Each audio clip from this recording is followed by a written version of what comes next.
Already হয়তো আপনার চুলে সব ধরনের প্রোডাক্ট ইউজ করা শেষ, বিভিন্ন প্রকার তেল, বিভিন্ন প্রকার হেয়ার প্যাক ইউজ করে কোনো বেনিফিট পাচ্ছে না, তাদের জন্য জাস্ট আজকের এই ভিডিওটি। আপনি হয়তো বা বিভিন্ন প্রকার তেল বা হেয়ার প্যাক ইউজ করার পাশাপাশি কোনো শ্যাম্পু নিশ্চয়ই ইউজ করছেন। হতে পারে ওই শ্যাম্পুটা একটা কেমিক্যাল ওয়ালা শ্যাম্পু, যেটা দিন শেষে আপনার কোনো বেনিফিট তো দিবেই না, বরং আপনার চুলটাকে গোড়া থেকে নরম করে ফেলবে। সো আপনার জন্য আমরা একটা নিউ প্রোডাক্ট নিয়ে এসেছি, যেটা হচ্ছে আমাদের এই শ্যাম্পুটা।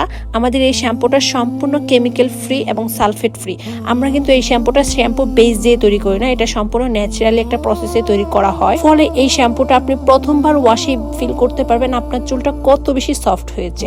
আর এই হেয়ার শ্যাম্পুটা নিয়মিত ব্যবহারে চুল পড়া বন্ধ হবে, নতুন করে চুল গজাবে এবং চুলটা হয়ে উঠবে অনেক বেশি সফট এবং সিল্ক। শ্যাম্পু করার পরে আপনার চুল যদি অনেক বেশি রাফ ফিল হয়, তাহলে অবশ্যই আমাদের এই লিভ ইন হেয়ার কন্ডিশনার ক্রিমটা ইউজ করবেন। এটা ইউজ করলে আপনি ফিল করতে পারবেন আপনার চুলের কন্ডিশনিং এবং ফিল করতে পারবেন যেন আপনার চুল একটা হেয়ার সিরাম ইউজ করেছেন। সো বিস্তারিত আরো জানতে অবশ্যই আমাদের স্ক্রিনে দেওয়া নাম্বারে যোগাযোগ করবেন।